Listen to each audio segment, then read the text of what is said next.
Hello and welcome into this week's NASCAR Cup Series Rewind show right here on Racing News Now. As always, I'm your host, Garth Allen. Thank you once again for joining me today. If this is your first time catching a Racing News Now video, consider going down below to hit that subscribe button and ring the bell for notifications so you don't miss a thing going forward from RNN.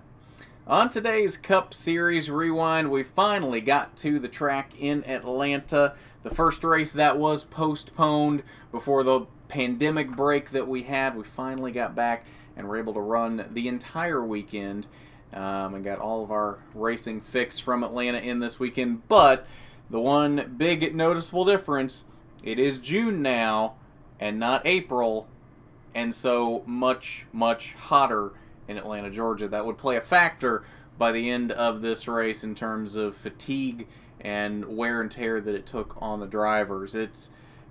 I don't know the last time that we raced in Atlanta when it was this hot, or in general in the summer. It was definitely a very hot one, a very sweaty one, and it took its toll on a lot of the drivers, as we could see after this race. This was the Folds of Honor QuikTrip 500, 325 laps, 500.5 miles, are in the 1.5 mile Atlanta Motor Speedway in Hampton, Georgia. Only 5 caution flags on this day for a total of 24 laps, 2 of those being stage breaks. One of them was the competition caution that we have become accustomed to now in the early laps of the race, just to get adjustments made and that sort of thing, since we are not running practices and such for the time being. Only 2 caution flags in this race for incidents, both of them involving front row motorsports cars. First one at lap 94 as John Hunter Nemechek spun in turn 4, and the other at lap 201 when Michael McDowell also spun in turn 4. Those were the only cautions for incidents on the day. Not a great day for front row motorsports. 21 lead changes in this race among 9 drivers. Kevin Harvick far and away led the most laps in this race at 151 laps.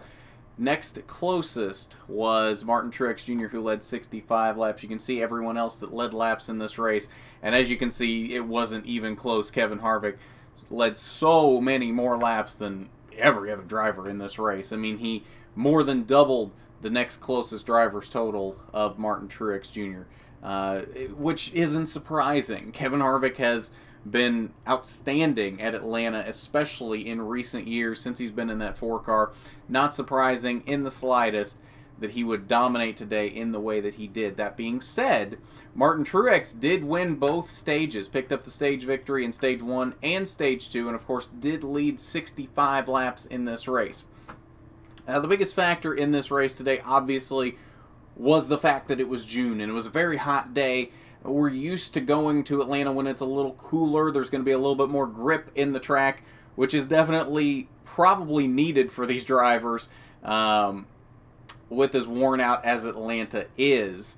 It's been a very rough surface in recent years, and the more grip these drivers can get, the better, at least for them. I think it makes a better racing product for us, because these cars are slipping and sliding around, and it makes a big difference, and they're very hard to handle.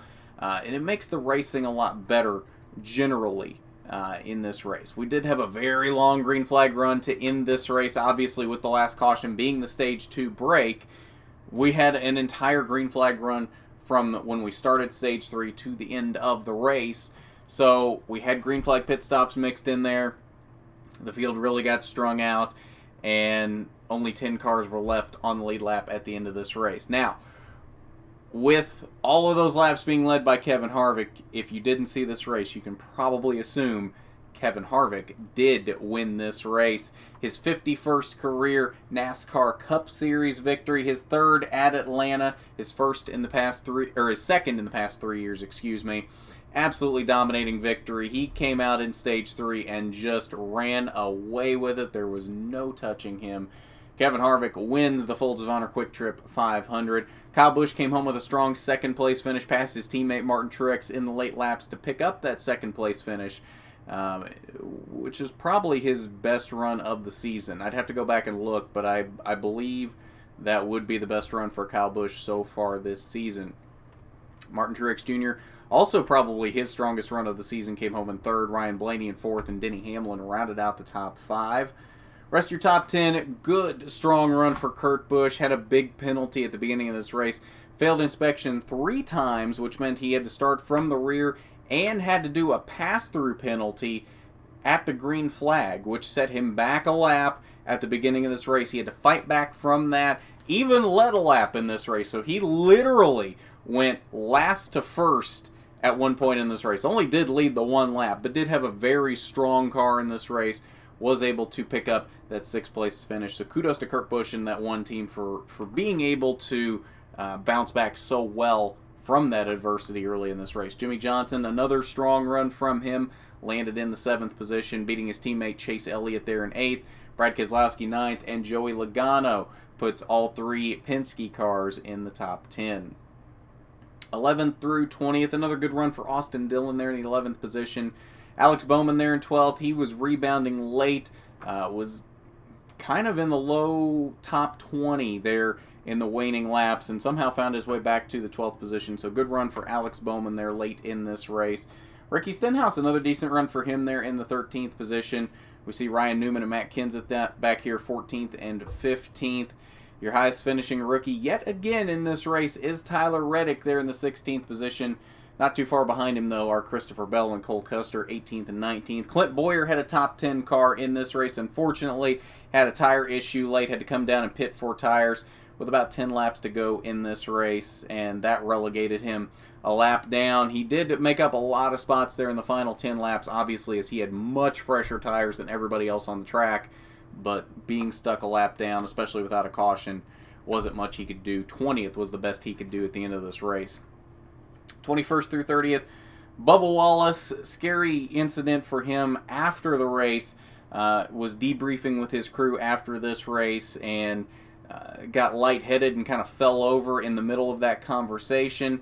And then after that, while doing his post-race interview on Fox, kind of had the same incident sitting on pit road. Not really sure what actually came of that. Last I saw, they had taken him away on a stretcher over to the infield care center. I did see, though, that they said he was up, alert, and speaking, but at the same time, he was up, alert, and speaking, and said he felt fine at the beginning of the Fox interview, and then by the time that was over, he had had another episode. So hopefully everything is okay with Bubba Wallace, keeping him in our thoughts there, and like we said at the beginning of this race, with as hot as this day was, this took a lot out of these drivers. You saw Ryan Newman sitting on the ground on pit road after this race as he talked to his crew. This took a lot out of each and every one of these drivers, even the ones that were in the best shape. It took a lot out of them, and this is why we generally don't go to places like Atlanta in the summer unless it's a night race, because it just becomes a heat fest, and it becomes very, very grueling on these drivers, and some of them, depending on what kind of shape they're in, they can't handle it. So, again, hoping for the best with Bubba Wallace there, and hopefully everything comes out okay with that. At the time of this recording, that's all the info that we know on him. John Hunter Nemechek landed in the 23rd position with his teammate Michael McDowell behind him in 24th. Remember, they were the only 2 involved in incident cautions on the day, and that is where they ended up landing in this race. Matt DiBenedetto in 25th. Eric Jones had issues late and came home in the 28th position. Final page, 31st through 40th. William Byron had a valve stem get knocked off on a pit stop, which made him have to come back down, get the tire fixed, and had all kinds of issues there. Many, many laps down at the end of this race. 33rd for William Byron. And then we see the rest of these drivers back here filling out the rest of the field. So that's your results from the Folds of Honor QuikTrip 500. Let's head over to the virtual media center. We'll see what your top finishers had to say in the post-race Zoom call after this 500-miler from Atlanta. No, I wouldn't say entirely. Atlanta's kind of its own beast. Well, Atlanta and Homestead are, pretty significant high downforce tracks, and we tend to run well here. Truex definitely tends to run well here. He did last year, and I think Denny's won here a couple times. So it's a place that we should have good results at, and it's nice to come out of here with a good solid run up front all day long, and have a good outing. So hopefully we can keep that momentum rolling. Yeah, no, we definitely we lost something. We we were really strong the first two stages, and I was really happy with the car, and we just got too tight there. The start of stage 3, and made some adjustments on the pit stop. It just wasn't enough. So I don't know if the track changed or something changed in our car or what, but we'll go back and look and figure it out. But just way too tight the last 2 runs to be able to mount a challenge, and ultimately cost us third at the I guess the last 25, 30 laps of the race. I just tried to drive through the push and ended up just pretty much smoking the front tires off it, and ended up losing second. So that was unfortunate, but I figured with 20 or so to go, I had to just, lay it all out on the line, see if I could do anything, and, unfortunately come up short. For me, this place is pretty special, just because of the fact that this is where I got my first win, and for me coming back here, it brings back a lot of memories. It brings back a lot of things that we didn't really know how to celebrate on that particular day. And, I think as you look at being able to go back and win another race here and celebrate the life of Dale Earnhardt, everything that he meant to our sport in the right way each time that we're able to come here is obviously pretty special for me. And to be able to, win at Atlanta is a lot of fun for me, because it's one of my favorite racetracks. So it was a battle today. Car didn't really handle like we wanted it to most of the day. They made some great adjustments at the end of the race, and were able to to get the car right when it counted there at the end. So got the track position that we needed to get to the inside lane on the restart, and the car actually turned, and we were able to take the lead from Kyle and get the track position, and then just start clicking off laps. So really proud of everybody on our Busch Light Ford. All right, so before we wrap up tonight, we'll go ahead and take a look at your playoff grid following this race. Kevin Harvick now joins Joey Logano and Denny Hamlin in the 2 Wins Club, and Brad Keselowski, my bad. So 4 drivers now in the 2 Wins Club so far this season. And, of course, Chase Elliott and Alex Bowman still with 1 win apiece locked into the playoffs this season. Nobody obviously knew locking their way into the playoffs today, as Kevin Harvick, of course, already had a win. Martin Truex still your highest driver in on points. And then your battle for the bottom of the playoff grid. Austin Dillon has moved up 2 spots now into that 14th position, as has Jimmy Johnson, also moved up 2 spots to 13th, dropping Matt DiBenedetto down 2 to 15th, and Eric Jones down 2 to the 16th position. William Byron holds stationary in the 17th position, but loses ground with that 33rd place finish. Now 20 points between him and Eric Jones for that final playoff spot at the moment. Now 10 races into the season. Tyler Reddick holds stationary there in the 18th position, with Chris Buescher in 19th. Ricky Stenhouse jumps a spot over John Hunter Nemechek into the top 20, slightly closer to a playoff position for JTG Doherty Racing. But that's your playoff grid following the Folds of Honor QuikTrip 500, and I believe that'll do it for this Cup Series Rewind show. Will be a NASCAR heat stream as usual on Wednesday, 5 p.m. as we continue our career mode through Xfinity and trucks there, leading up into the Blue Emu Maximum Pain Relief 500 from Martinsville later that evening, the first official night race from Martinsville. So that'll be exciting there as well. Might be a watch party for that one. Not 100% sure yet.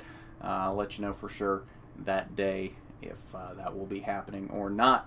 But if not, either way, there will be a Cup Series Rewind late that night following that race. And then diecast review as usual on Thursday at noon. So lots of things to keep an eye out for this week. And then, of course, ARCA returns this weekend, or at least the ARCA Menard Series East returns on Saturday for their rescheduled event from Toledo Speedway. So, of course, we will have all kinds of coverage of that event. Not going to be at the track for this one, of course, because of everything going on. Obviously, there won't be any fans or anything there. We will not be there either. But we will give you as much coverage as possible as we can remotely away from the track. So keep an eye out for everything coming up this week as really our bread and butter series ARCA comes back here on RNN. So keep an eye out for all of that this week here on RNN. If you haven't done it already, you need to go down below, hit that subscribe button, ring the bell for notifications so you don't miss a thing going forward from RNN. While you're down there, I want you to hit that big thumbs up button for me if you like the video. It is much appreciated when you do. But at that, this has been the NASCAR Cup Series Rewind Show. I'm Garth Allen for Racing News Now.